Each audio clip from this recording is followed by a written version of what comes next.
Amém. Convido os irmãos a abrirem a palavra do Senhor na terceira carta de João. Terceira João. Ela está lá no finalzinho, antes de Apocalipse, ali bem coladinho. Aí você tem Judas e terceira João. Ela é uma epístola, ou seja, uma carta de João. Então lá no finalzinho, antes de Apocalipse, aí você volta, tem Judas e logo você encontra a terceira João. Nós leremos o verso número 1 ao verso número 8.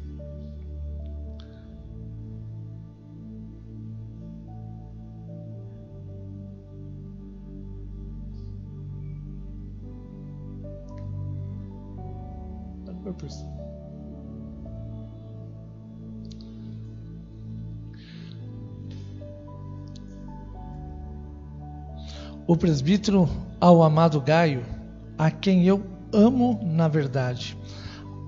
Amado acima de tudo, faço votos por tua prosperidade e saúde, assim como é próspera a tua alma, pois fiquei sobremodo alegre pela vinda de irmãos e pelo seu testemunho da tua verdade. Como tu andas na verdade, não tenho maior alegria do que esta, a de ouvir que os meus filhos andam na verdade.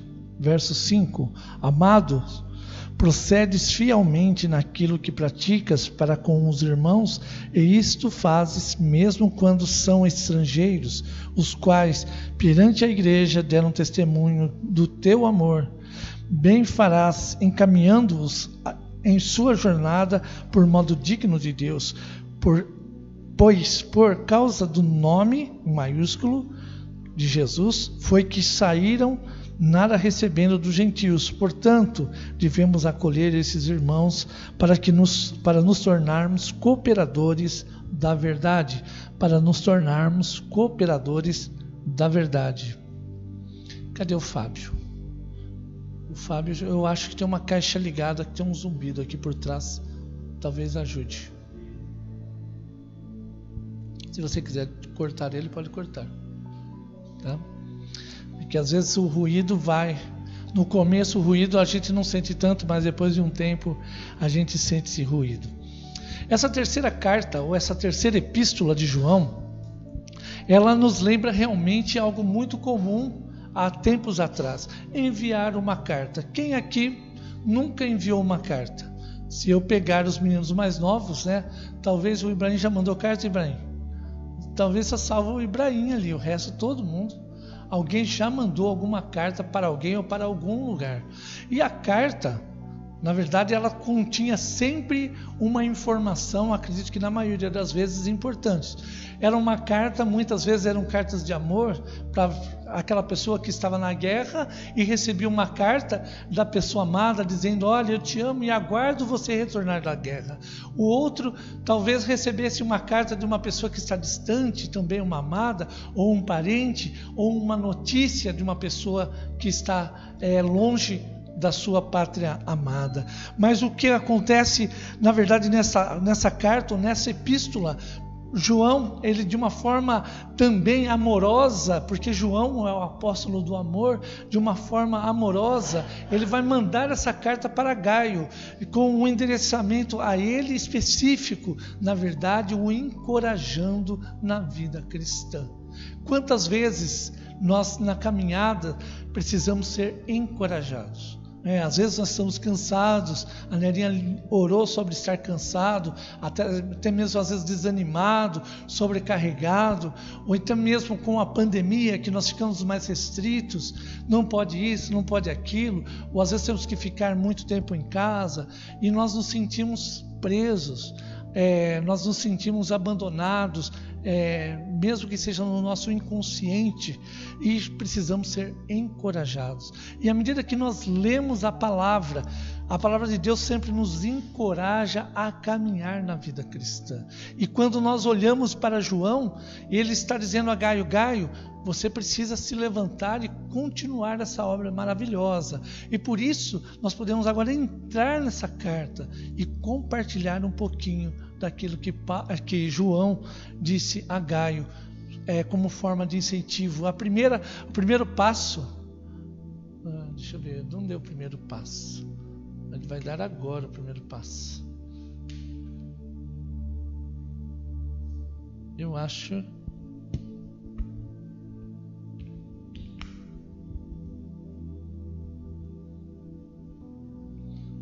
que ele está sem pilha. Isso. Você pode passar ele no manual para mim? Pode abrir ele novamente, passa ele no manual. Aí eu vou acompanhando por aqui. Então João, ele nesse primeiro momento, ele deseja boa saúde para o corpo e para a alma de Gaio, dizendo, olha só, verso 2, amado, acima de tudo faço votos por tua prosperidade e saúde, assim como é próspera a tua alma. Assim, então, ele está dizendo, olha, se num primeiro momento eu desejo que você seja abençoado no seu físico, mas também eu desejo que você seja abençoado na sua alma. As lutas na vida cristã, elas são constantes, elas fazem parte do nosso cotidiano. E quando nós temos irmãos que nos encorajam, que dizem, ei, apesar que está difícil, ou às vezes você está desanimado, eu quero estar com você. E é necessário na vida cristã nós encorajarmos uns aos outros. Quando aquela pessoa está longe da igreja, está longe da fé, você vê que cada dia ela vai ficando mais longe. Cabe a quem? A igreja.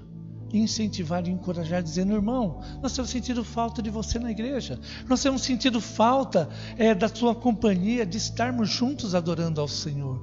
E esse irmão, quando ele recebe essa notícia, o seu coração começa a se encher de alegria, porque ele diz, puxa, eu achava que ninguém ia sentir a minha falta, mas olha, esse irmão sente a minha falta, esse irmão, ele se importou comigo. Eu me lembro do seu Virgilino era o avô do Diego.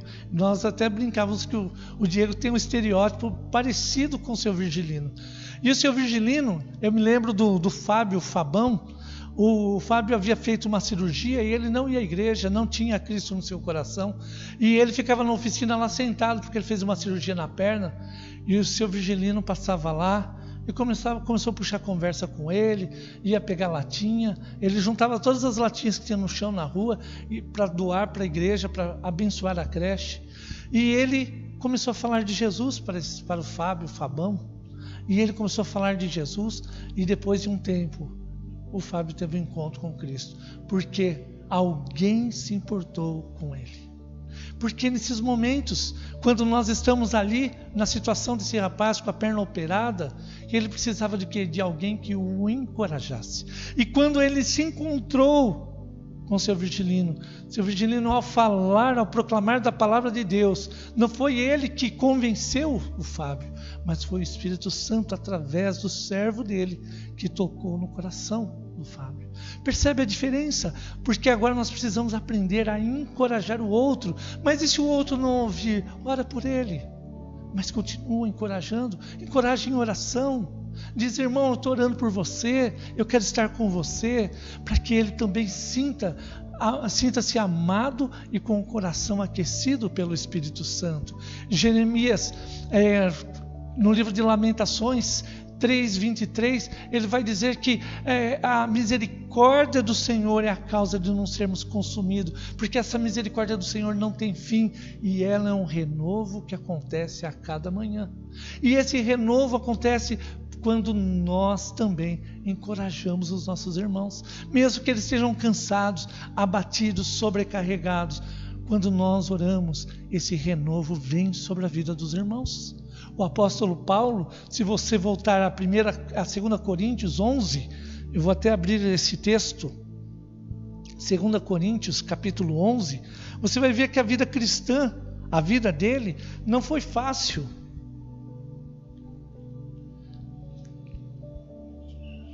Se você olhar para para a vida de Paulo, a vida dele não foi fácil. Às vezes a gente pensa, a vida minha é tão difícil, a vida cristã. Mas olha, quando você chega no capítulo 11, o verso 24, Paulo vai dizer, olha, 5 vezes recebi dos judeus uma quarentena de açoites menos 1. Fui 3 vezes fustigado com varas, 1 vez apedrejado, em naufrágio 3 vezes, 1 noite e 1 dia passei na voragem do mar. Ele vai continuar dizendo, em jornadas, muitas vezes, em perigos de rios, em perigos de salteadores, em perigos de patrícios, em perigo entre gentios, em perigo na cidade, em perigos no deserto, em perigos no mar, em perigo entre os falsos irmãos. Veja só, ele está dizendo, eu passei tantas situações, mas veja o verso 31. O Deus e Pai do Senhor Jesus, que é eternamente bendito, sabe que não minto. Em Damasco, quando estive, ali também o Senhor me encontrou. Por isso, ele está dizendo, eu não sou bom, eu não sou o melhor, mas ele está dizendo que apesar das dificuldades, nós precisamos nos encorajar em Cristo. Nós precisamos buscar a presença de Deus e dizer, Senhor, nos ajude a cada dia na nossa debilidade. Porque o que João está dizendo é que precisa haver equilíbrio tanto do corpo como da alma. Mesmo o cristão, se ele virar um cristão consumista, ele vai perceber que ele vai acabar se perdendo na caminhada. Mas quando ele agora nutre a sua alma, por exemplo, o cofrinho já desapareceu daqui, mas quando nós dedicamos as nossas moedinhas aos missionários, agora também nós fazemos uma boa ação, o qual enche os nossos corações da paz de Deus. E o dinheiro, que ele é pouquinho, mas juntando o todo da comunidade, se torna um montante que abençoa o outro. E dizemos aos missionários, força, sejam encorajados, porque nós estamos com vocês. Assim a família da fé, e essa família é que nos fortalece a cada dia. Então esse é o primeiro ponto, onde agora João está dizendo, e eu desejo a você saúde espiritual e saúde física. Em segundo lugar, ele deseja o seguinte, se alegra na fidelidade do amigo no Senhor. Então, o segundo passo do encorajamento, ele se alegra na fidelidade do amigo no Senhor. Verso 3, pois fiquei sobremodo, olha só, sobremodo alegre pelo seu testemunho na tua verdade, como tu andas na verdade. Agora João está dizendo, eu fiquei não somente alegre, eu fiquei mais do que alegre de saber que você está bem, mas você está bem na presença do Senhor. O amigo se alegra com a conquista do outro, não é verdade? Quando um amigo está prosperando, se você realmente é amigo, você se alegra com ele. Quando o seu amigo, por exemplo, adquire um carro, ele vai lá e mostra o carro e fala, puxa, olha que legal, que bênção você recebeu. Agora aquele que não é amigo, ele vai dizer, nossa, ai que horror, gastando todo o dinheiro em carro. Porque você não é amigo de verdade, porque o amigo se alegra junto. O amigo é aquele que está junto nos momentos de revés, mas também nos momentos de bênção. O amigo é aquele que está, quando a pessoa está necessitada, ele diz, ei, vem cá, senta aqui, vamos bater um papo. Às vezes a pessoa não está bem no seu intelecto e você oferece o quê? O seu ombro amigo para ele conversar com você.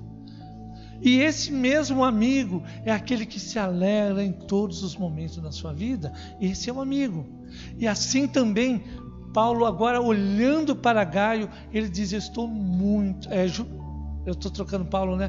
João, quando ele fala sobre o amigo, ele está sobremodo, deixa eu ver qual que é, ele usa a palavra sobremodo, eu estou além do modo normal, eu estou alegre porque você está sendo abençoado. E ele continua, na fé nos alegramos com a prosperidade e crescimento no conhecimento do Senhor. Que prosperidade é essa? Às vezes, pela própria teologia que nós temos ouvido nas televisões, nos rádios, achamos que prosperidade é ter dinheiro, né? Ser próspero é ter dinheiro. Não. A prosperidade na fé também é uma bênção. A prosperidade, às vezes, até no que sobrou, ou no que eu tenho além, e eu posso ofertar ao meu amigo. Se você olha para a palavra de Deus, quando ela fala sobre a prosperidade, o que ela está dizendo é você ter o suficiente, e o que você tem extra, você ter isso para ter o privilégio de comer com o outro, de compartilhar com o outro. Isso é ter prosperidade. Não é juntar dinheiro, não é juntar um celeiro, onde o Senhor Jesus diz: louco, essa noite pedirão a sua alma. E o que tens preparado para a eternidade? Você tem preparado um celeiro, o qual vai ficar aqui, ou você tem construído realmente para a eternidade? Porque a prosperidade tem o sentido de eu poder ter o suficiente para o meu e também o suficiente para compartilhar com o outro. E dessa mesma forma, agora Paulo está dizendo: eu me alegro porque você tem recebido de Deus bênçãos para poder compartilhar e dividir com o outro.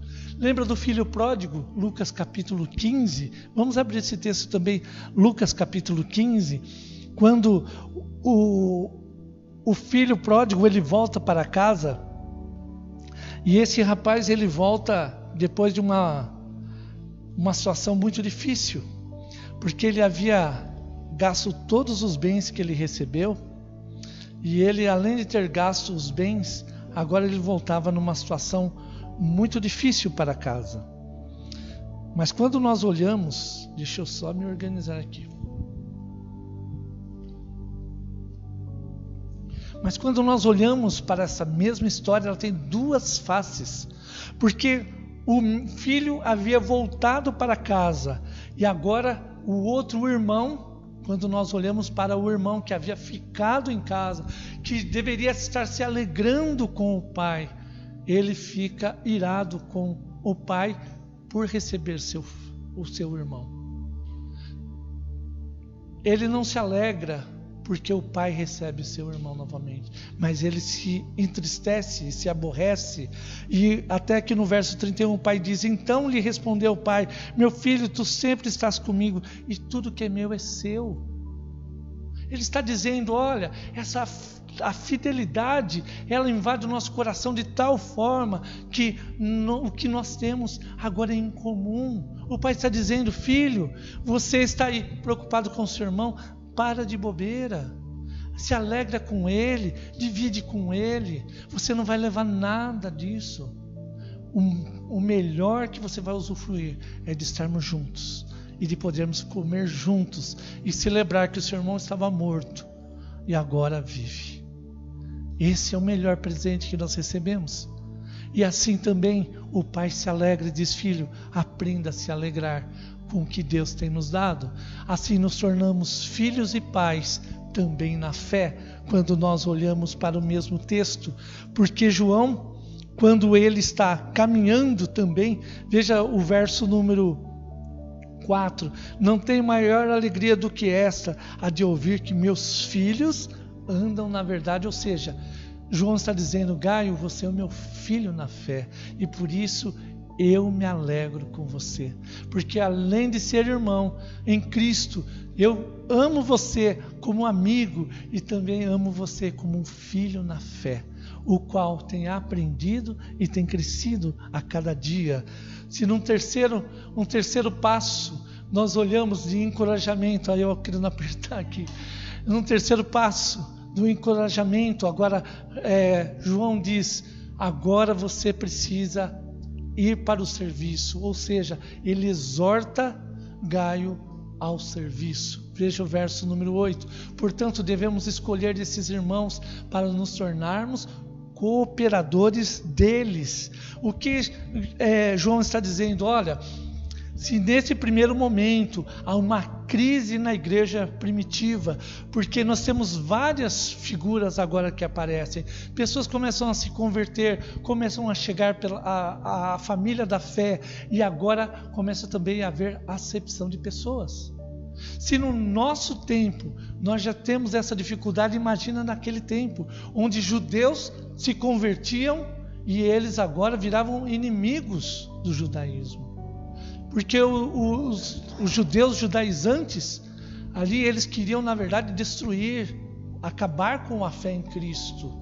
E quando esses cristãos começam a se converter, ou pessoas gentios são aquelas figuras que não tinham, eram considerados sem religião, eram uma forma de dizer das pessoas que não tinham fé, que estavam fadadas ao inferno. Agora essas pessoas começam a chegar na fé, e a igreja começa a se reunir, e nesse momento há uma crise, porque há uma acepção, e Gaio não faz essa acepção. Sabe por quê? Porque agora Gaio compreende o chamado de Deus sobre a sua vida. Por isso ele está dizendo, olha só, se há uma crise, agora no verso 5, ele vai dizer: amados, procedes fielmente naquilo que praticas para com os irmãos, e isto fazes mesmo quando são estrangeiros. Ou seja, aquelas pessoas que são estrangeiras, agora você continua procedendo. Isso é bênção. Isso é bênção. Continua. Veja só, o verso 7, por causa do nome que saíram, ou seja, eles saíram das suas terras, eles migram agora como igreja, uma igreja que está perambulando, buscando a presença do Senhor. E essa mesma igreja, agora ela sai do seu lugar, ela sai da sua terra, porque elas conhecem o nome de Jesus. E agora elas precisam ser discipuladas, elas precisam ser trabalhadas, elas precisam de pessoas que caminhem com elas. Por isso ele exorta: venha, continua o serviço, continua incentivando as pessoas a buscar ao Senhor e caminhar com os novos da fé.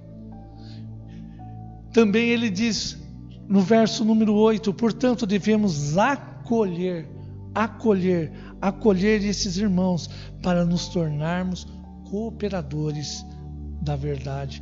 Nós não nos tornamos cooperadores de nós mesmos, mas nós nos tornamos cooperadores da verdade, ou seja, segundo a vontade do Pai. João, ele está encorajando a Gaio a viver a vida cristã de uma forma diferente, diferenciada. Por isso, nós podemos aprender 3 lições. João encorajou ali como presbítero o irmão Gaio, dizendo: Gaio, você continua firme. Porque como presbítero, agora como alguém que lidera a igreja, ele vai dizer, João vai dizer: Gaio, continua, porque nós como liderança dizemos: você está no caminho certo. Segundo, a comunicação digital é uma ferramenta, assim como a carta no seu tempo foi uma ferramenta importante. Hoje a comunicação digital, você com um clique pode abençoar e perguntar: irmão, como você está hoje? Está precisando de alguma coisa? Eu soube que você esteve fora, esteve viajando ou não pôde vir. Como você está? Senti a sua falta. Também nós podemos, assim como João está dizendo a Gaio, seja um encorajador a amar a Jesus. Encoraje pessoas a amar a Jesus, a amar ao Senhor, a buscar a sua presença a cada dia. E creio que aí sim cumpriremos aquilo que essa carta está fazendo, de ser encorajadores, de trazer encorajamento à vida cristã e a pessoas na fé. Amém? Que Deus abençoe muito a sua vida e você possa ser um grande instrumento nas mãos de Deus, e um homem e uma mulher encorajadora que traz coragem para aquelas pessoas que necessitam, principalmente nesse momento. Vamos orar? Já chamo o grupo que vem à frente.